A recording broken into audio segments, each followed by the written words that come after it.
Assalamualaikum Bang Nuim. Waalaikumsalam warahmatullahi wabarakatuh. Apa kabar? Alhamdulillah, Masya Allah. Bagaimana panasnya? Oh, dingin lah memang sekarang ya. Di Amerika Masih dingin. masih dingin ya, Ta- luar biasa. Tadi juga bangun sahur, wah dinginnya luar biasa juga. Wah, Wah, itu dia. Sahur dulu ya. 10 Muharram ini Bang Nuim, ini bukan hari iya. sembarangan ini. Nah, setiap 10 Muharram biasanya Rasil itu memutar siaran tentang Karbala malam nanti. Tapi Bang Nuim apa ya hikmah dari awal Muharram hingga 10 Muharram ini sehingga kita sama-sama puasa hari ini. Ya, mungkin itu sebagai Iya, awal Bang Nuim. Silakan Bang. iya. Ini kan perayaan, suatu sebenarnya perayaan. Jadi menyambut perayaan itu dengan puasa, perayaan menunjukkan betapa inklusifnya Islam itu, sehingga misalnya apabila ada sesuatu yang baik terjadi pada seorang rasul seperti Nabi Musa alaihi salam, ya kita ikut merayakannya. Ya kalau kepada Ibrahim alaihi salam kita ikut merayakannya dan lain sebagainya. Terusnya menunjukkan walaupun kita terus dituduh sempit dan eksklusif, kita sebenarnya lebih inklusif dan lebih lapang, lebih luas kita menerima, karena ini menurut ajaran Islam sangat luar biasa diperlukan suatu hati yang betul-betul lapang ya, lapang selapang-lapangnya. Tapi kalau kita bicara mengenai persoalan serangan yang dilancarkan terhadap Gaza, yang dimaksudkan katanya yang dituju adalah kaum Islami jihad, Jihad Islam, betul. Ini kita betul merasa sedih melihat bagaimana ketimpangan, bagaimana kemunafikan umat manusia begitu banyak. Coba lihat, begitu ributnya orang tentang Ukraina, tapi tidak ada yang boleh dikatakan meributkan serangan-serangan Israel yang mengatakan diperlukan 1 minggu. Yeah. Jadi mereka tidak akan berhenti walaupun kabarnya ada gencatan senjata yang diusahakan oleh Mesir, tapi mereka tidak akan berhenti. Mereka nampaknya akan jalan terus selama seminggu karena mereka merupakan suatu kekuatan yang didukung oleh antara lain Amerika Serikat. Kita ingat bagaimana Presiden Joe Biden beberapa waktu baru-baru ini saja berkunjung dan menyatakan kembali dukungan Amerika terhadap Israel. Menariknya di sini, Bung Ihsan, adalah kenyataan bahwa meskipun banyak anak-anak yang tewas di Gaza, tapi orang seakan-akan tidak begitu peduli. Kalau ada seorang anak yang tewas, kita turut berduka cita. Tapi kita juga mestinya proporsional. Tapi kalau ada seorang anak non-Muslim yang tewas, itu dunia jadi gemparnya sangat luar biasa. Ini Gaza ini sudah seakan-akan sudah biasalah kalau Israel menghantam Gaza, karena yang dilakukan oleh Israel katanya mereka antisipasi bakal ada serangan. Jadi belum ada serangan. Antisipasi bakal ada serangan dari jihad Islami. Ini yang namanya jihad Islam ini dibentuk di Mesir ya, kira-kira tahun 80-an ya, anak-anak ini oleh pelajar-pelajar pemuda-pemuda boleh dikatakan. Jadi memang mereka dengan Hamas, Harakatil Muqawamatil Islamiyah, ini menjadi boleh dikatakan ujung tombak dari perlawanan bangsa Palestina yang terjajah, yang terzalimi dan lain sebagainya, tapi tidak bisa berbuat satu apa. PBB ribut. Tapi coba kita periksa berapa banyak sudah resolusi yang dikeluarkan oleh PBB mengenai Israel. Tidak ada satupun yang dipatuhi. Ketika Amerika menyerang Saddam Hussein, mereka mengatakan, wah itu Irak sudah dapat kira-kira 11-12 resolusi tapi tidak melakukan apa-apa, maka kami serang. Nah, ini kalau Israel yang berpuluh kali lebih banyak, ya berkali-kali lebih banyak mendapatkan resolusi tapi tidak menggubrisnya, kenapa tidak diserang? Nah itulah dia. Jadi sebenarnya lalu jarum, lalu kelindan kata orang kita, harusnya sama saja. Tapi inilah suatu contoh. Jadi Israel mengatakan 1 minggu perlu. Nah jadi kita mengharapkan, ya bukan mengharapkan ya, tapi kalaulah sekiranya terjadi apa yang pernah terjadi terhadap Israel dalam tahun 2006, pada bulan Juli kebetulan, jadi musim panas, melawan Hezbollah, 34 hari, akhirnya minta damai. Padahal Israel menganggap 2-3 hari selesai itu Hezbollah. Tunggu seminggu tidak. Maka waktu itu dari Inggris, dari Amerika diusulkan kepada Israel, sudahlah gencatan senjata. Oh tidak, kita akan 2 minggu, tidak 3 minggu, tidak 4 minggu, tidak 5 minggu, baru Israel bilang, iya ini nama kita nanti jadi jelek ini. Citra kita jelek, masa Hezbollah kita nggak bisa kalahkan. Akhirnya baru berdamai. Jadi insya Allah dari waktu ke waktu akan terjadi juga hal-hal yang menunjukkan ya kekebalan Israel itu ada batasnya sebenarnya. Betul. 400 roket dalam 3 hari sudah dikirim dari Gaza. Sepertinya memang buku membongkar kesaktian Israel ini menjadi sebuah bukti perjalanan. Karena kalau kita lihat dengan Ukraina, Rusia itu cepat sekali dunia meresponnya. Ini kan sudah 36 orang, lebih 311 orang yang luka, ini 11 anak pula. Baru semalam ini Rumah Sakit Indonesia pun menjadi tempat rujukan karena daerah konflik dekat sekali dari sana. Gimana Bang Nuim ini? Kan itulah dikatakan kenapa manusia itu bisa begitu munafik. Kenapa bisa? Itu kenapa sanggup seakan-akan membeda-bedakan. Ya, kalau Islam mengatakan ikhtilafu sinatikum wal wanikum, beda bahasa warna kulit itu untuk saling mengenal, untuk lebih, bukan untuk merendahkan bangsa Palestina. Ya, apa boleh buat? Negara mereka, negeri mereka dicaplok dan berangsur-angsur terus-terusan diambil alih dan tidak ada yang bisa berbuat sesuatu apa. Ya sekarang ini Arab Saudi kemarin melancarkan serangan kata-kata terhadap Israel setelah sebelumnya begitu mesranya, dan sekarang ini mencela apa yang dilakukan oleh Israel. Jadi kita melihatlah, mudah-mudahan apa yang dilakukan oleh Arab Saudi dituruti oleh negara-negara Arab lainnya, misalnya negara-negara seperti Sudan atau negara-negara yang di Teluk Persia yang baru-baru ini menjalin hubungan diplomatik. Mungkin mereka barangkali mengatakan, okelah kita membekukan sementara karena apa yang dilakukan oleh Israel ini terlalu kejam. Sebab yang dikatakan sebagai roket-roket itu sebenarnya senjata kuno kalau mau dibandingkan dengan peralatan senjata yang ada di tangan Israel. Bung Isan dengar ya, orang selalu mengatakan, kemarin saya berdiskusi dengan beberapa orang dan mereka mengatakan, oh iyalah, karena orang-orang Yahudi itu banyak sekali memberikan bantuan keuangan kepada Amerika. Saya katakan tidak. Seperti saya sebutkan dalam buku Membongkar Kesaktian Israel, malahan Amerika yang tiap tahun memberikan paling tidak 3 miliar dolar kepada Israel. 3 miliar dolar kepada Israel. Kenapa? Ya itulah, kalau ada kesempatan baca buku Membongkar Kesaktian Israel, kalau tidak ada kesempatan bisa dijelaskan sekarang ini kalau diperkenankan oleh Rasil dan Bung Isan. Ya. Silakan. Agak gampang, kecil saja, cepat saja. Intisarinya kenapa?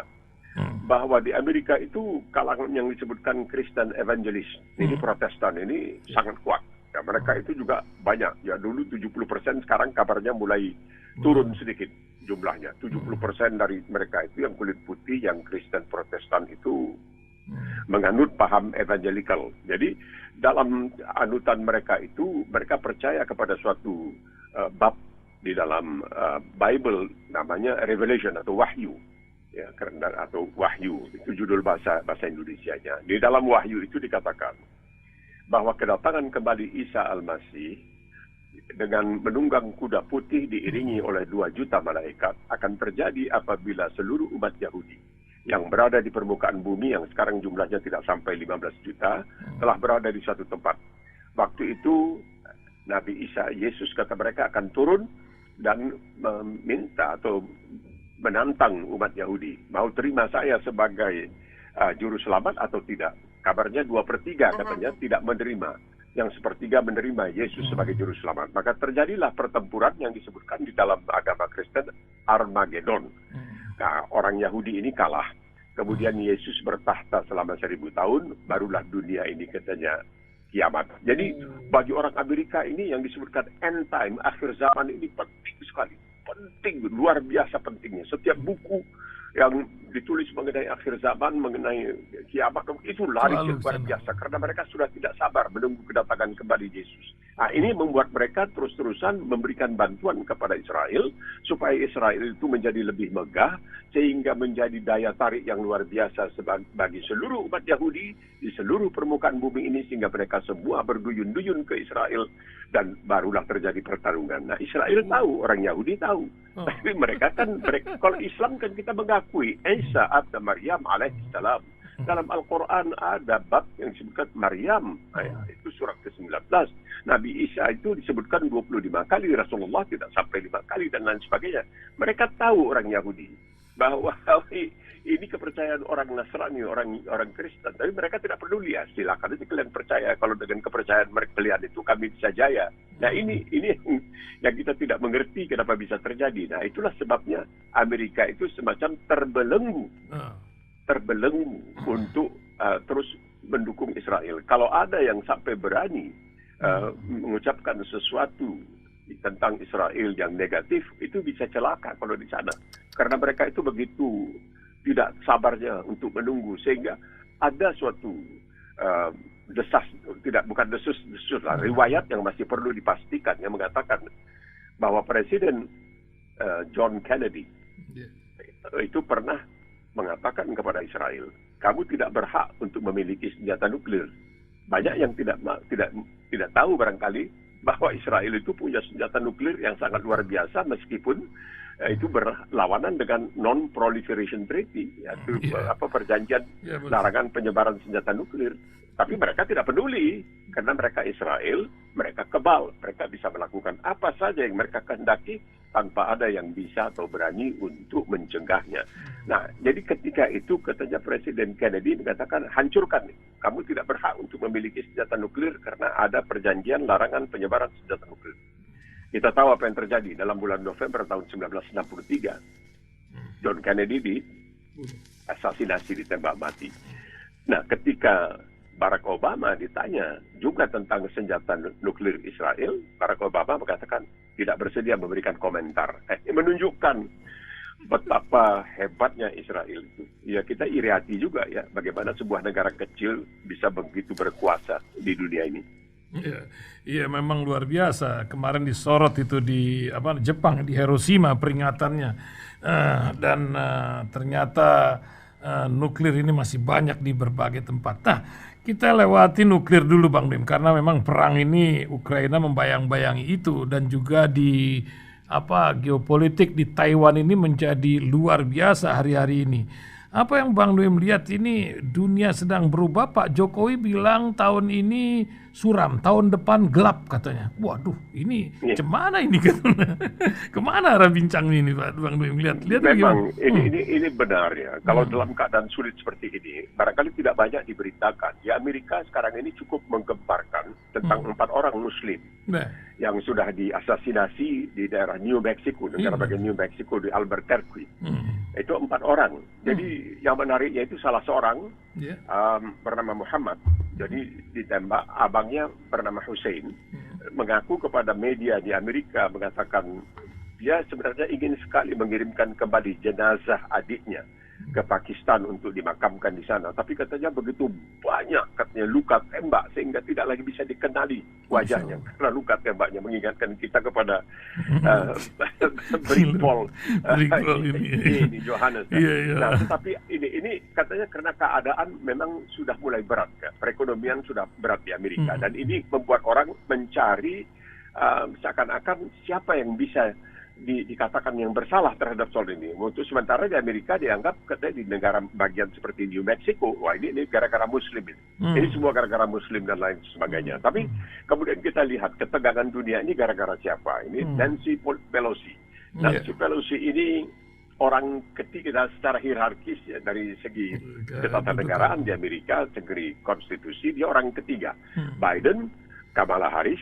Dia, kalau sekiranya terjadi sesuatu dengan Biden, Kamala Harris berhalangan untuk mengambil alih sebagai presiden, maka Pelosi berusia 82 tahun. Dan menariknya ketika dia menikah, dia dalam 6 tahun punya 5 anak. Katanya dia mau menyelesaikan ini urusan rumah tangga. Sudah, suaminya sudah puas dengan 5 anak. Oke, nah sekarang dia masuk ke politik. Itulah dia menjadi politik. Dan dia masuk ke Taiwan dengan pesawat militer.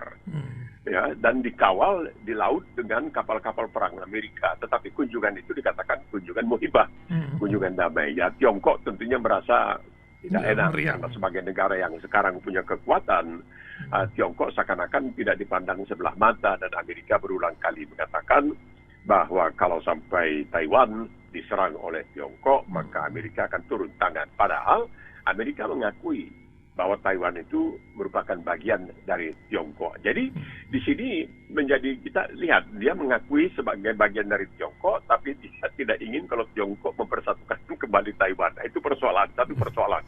Persoalan kedua lainnya adalah menariknya Bung Ihsan ketika Nancy Pelosi berada di Taiwan, itu Indonesia sedang melakukan latihan perang-perangan, latihan militer dengan siapa? Dengan Amerika Serikat. Sehingga ada yang mengatakan, ya koran bahasa Inggris Jakarta Post mengatakan sebenarnya bagi Indonesia ini ada poligami katanya. Kadang-kadang kan punya dua istri, Amerika dan Tiongkok, yang mana dua-duanya mesti diperlakukan dengan adil. Senasib sepenanggungan kata Pak Jokowi kemarin. Senasib sepenanggungan itu dia. Jadi mesti dilakukan secara bersama. Jadi sebenarnya bagi Indonesia ini keadaan ya di Taiwan ini memang sangat tegang. Ya, tapi Amerika mengatakan, aduh Taiwan ini baper katanya, ini terlalu reaksinya berlebihan. Tapi Taiwan mengatakan bagaimana tidak berlebihan, ini kan tidak mau kami dipermalukan kembali, aib nasional. Ini yang dimaksudkan dengan aib nasional ini adalah sejarah ketika Tiongkok dipaksa oleh Perancis dan Inggris itu dipaksa untuk menerima penjualan candu di negeri mereka. Ketika saya sudah sebutkan di sini, ketika saya pergi ke Shanghai tahun 2018 kalau tidak salah, itu saya dibawa oleh seseorang. Dia mengatakan ini pusat kota Shanghai. Di sini dahulu ada maklumat bahwa orang Cina dan anjing tidak boleh masuk. Cina dan anjing tidak boleh masuk. Jadi itu aib yang luar biasa yang mereka tidak mau lupakan, dan mereka mengatakan kepada dunia barat sekarang ini, kami tidak akan mau dan tidak akan bersedia melupakannya, mungkin juga tidak bersedia untuk memaafkannya. Nah, ini yang dikatakan oleh juru bicara Kementerian Luar Negeri Tiongkok di Beijing. Kita tidak akan melupakan aib yang telah kalian timpakan terhadap kami. Nah, sekarang dengan kekuatan ini ya mereka ingin barangkali untuk membalaslah malu yang sangat luar biasa itu. Jadi keadaannya memang tegang, tetapi banyak yang mengatakan masih tipis kemungkinan akan terjadi baku hantam. Yang dikhawatirkan adalah kesilapan, dikhawatirkan adalah kecelakaan yang bisa mencetuskan baku hantam ini. Jadi bisa menyulitkan Asia Tenggara yang baru saja selesai melakukan pertemuan di Kamboja. Iya, memang nampaknya ada yang pengen perang ini terjadi ya, seperti di Ukraina kan. Ini jadi sebuah pemicu apa, Bang Nuim? Ini by design, ini geopolitik, atau memang Cina nampaknya juga berpikir 1000 kali karena kan akan diembargo nantinya supaya perekonomian beliau itu runtuh gitu. Bukan begitu, Bang Nuim? Iya, tapi kan yang sekarang melakukan embargo itu malahan Tiongkok. Karena banyak sekali dunia ini memerlukan Tiongkok sekarang ini, karena Tiongkok itu dianggap sebagai pabrik dunia. Ya, ada suatu semacam lelucon yang mengatakan Tuhan menciptakan langit dan bumi, selebihnya buatan Tiongkok. Ini apapun kita beri itu buatan Tiongkok. Jadi mereka ini juga sekarang memang dalam keadaan sedikit terdesak ya, disebabkan sekarang ini ada sebuah tempat liburan yang sangat populer di Tiongkok namanya Sanya di sebelah selatan, itu ditutup dan orang tidak boleh masuk, tidak boleh keluar. Karena apa? Terjadi lagi di sana COVID bangkit lagi. Baru-baru ini kita lihat di Shanghai, bahkan di Wuhan, 1 juta orang terkurung karena ada beberapa orang, karena Tiongkok menggunakan sistem tidak boleh ada satu pun yang terkena. Ya, jadi mereka juga agak terjepit sedikit dalam keadaan seperti sekarang ini. Ya, ekonomi mereka juga agak sedikit merosot. Dan ini yang dikhawatirkan, kadang-kadang untuk menutupi kemerosotan ekonomi ini dan seakan-akan untuk memberikan pembenaran, mereka melakukan tindakan-tindakan yang agak ya bisa disebutkan ceroboh. Ini yang kita khawatirkan terjadi.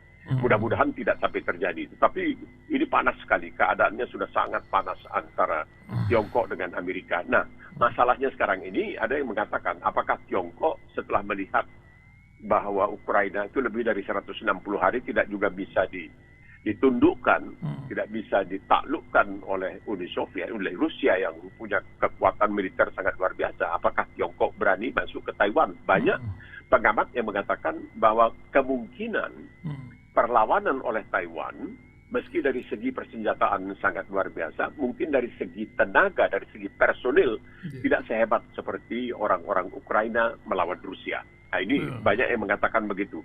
Karena seakan-akan walaupun ada semacam wajib militer di Taiwan dan lain sebagainya, tapi seakan-akan katanya tidak begitu gigih seperti Ukraina. Kita tunggu saja, mudah-mudahan jangan sampai perlu ini diuji lah, begitu kira-kira.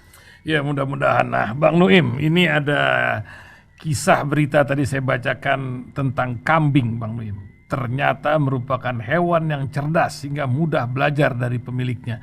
Saya ingat semua Rasul juga belajar kambing nih.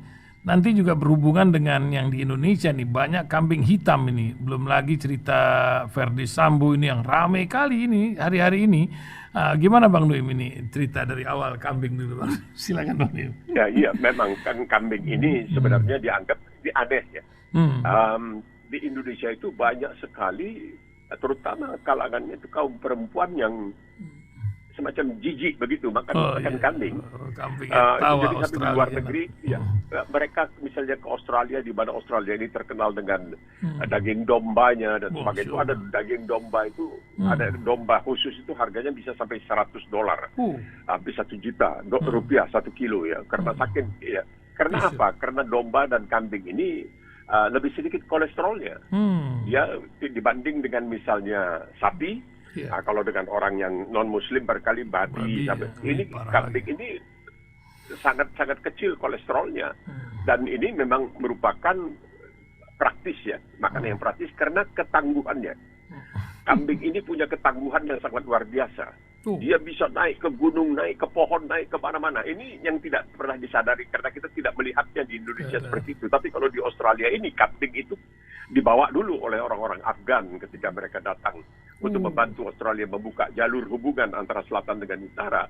Itu kalau dilepas dahulu, kalau orang menembak kambing misalnya di Australia Selatan, itu dapat hadiah dari pemerintah. Karena kambing ini betul-betul ganasnya luar biasa. Kalau dia makan tidak seperti rusa.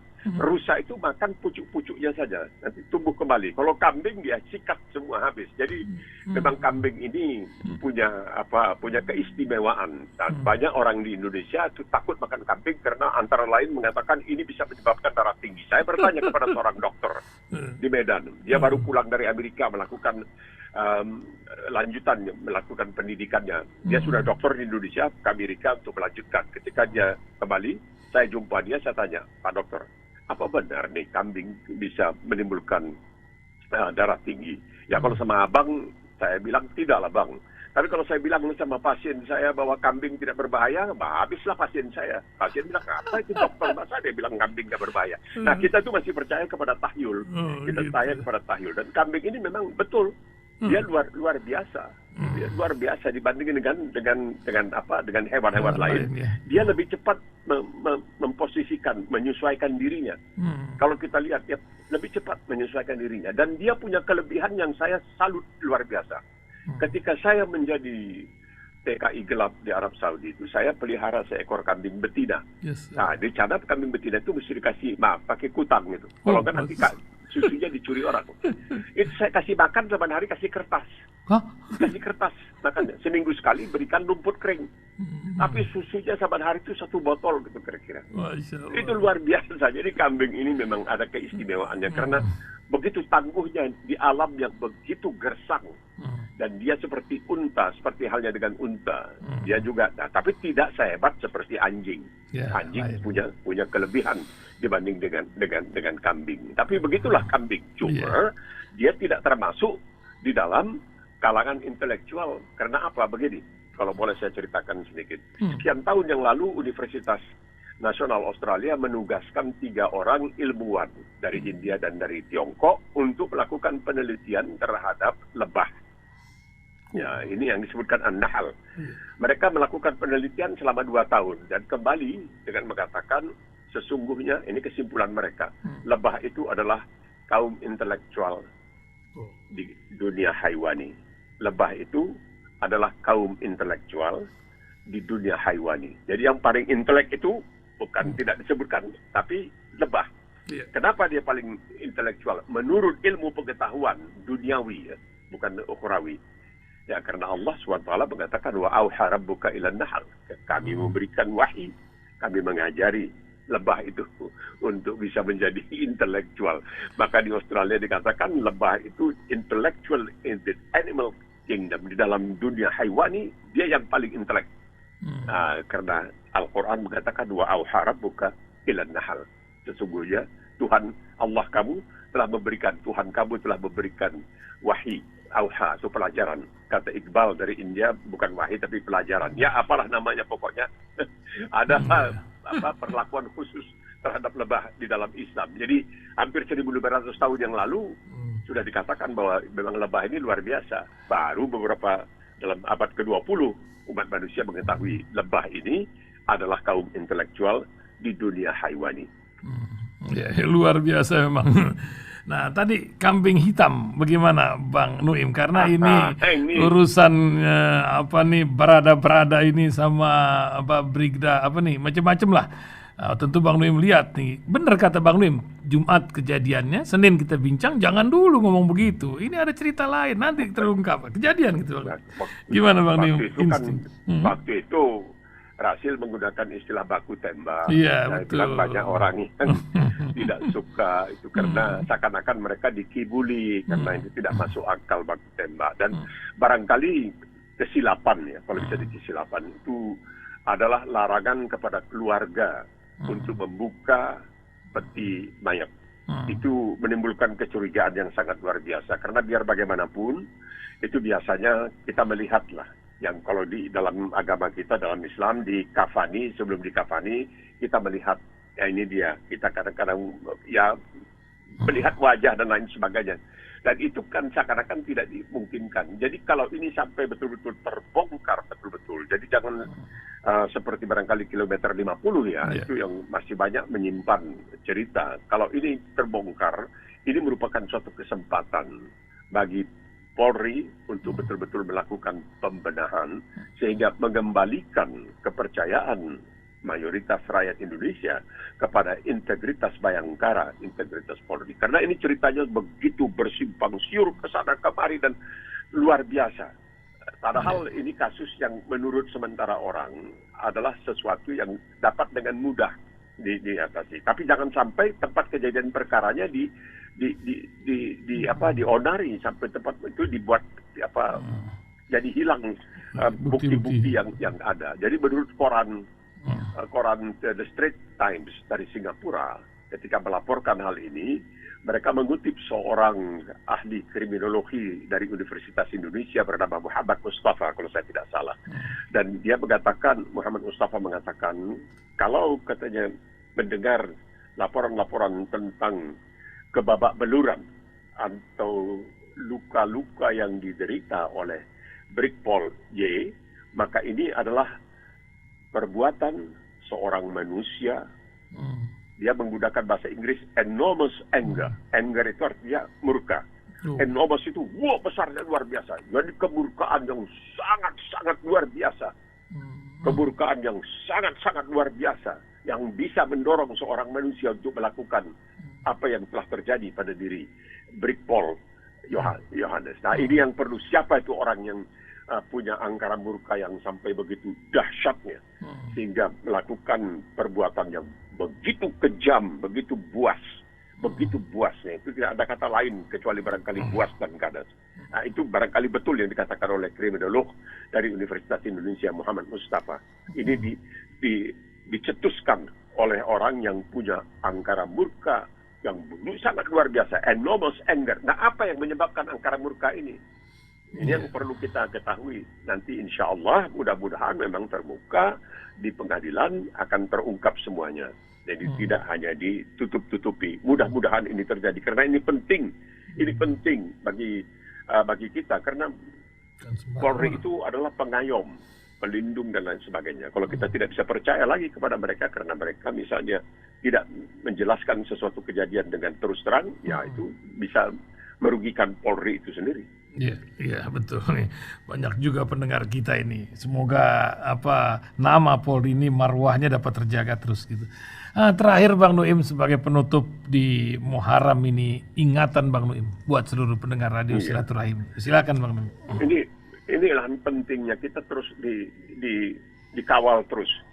Karena kalau kita mengikuti khutbah-khutbah Jumat misalnya, dan banyak khutbah-khutbah dalam peristiwa lain itu, ada dua kutipan dari Al-Quran itu yang sangat sangat penting.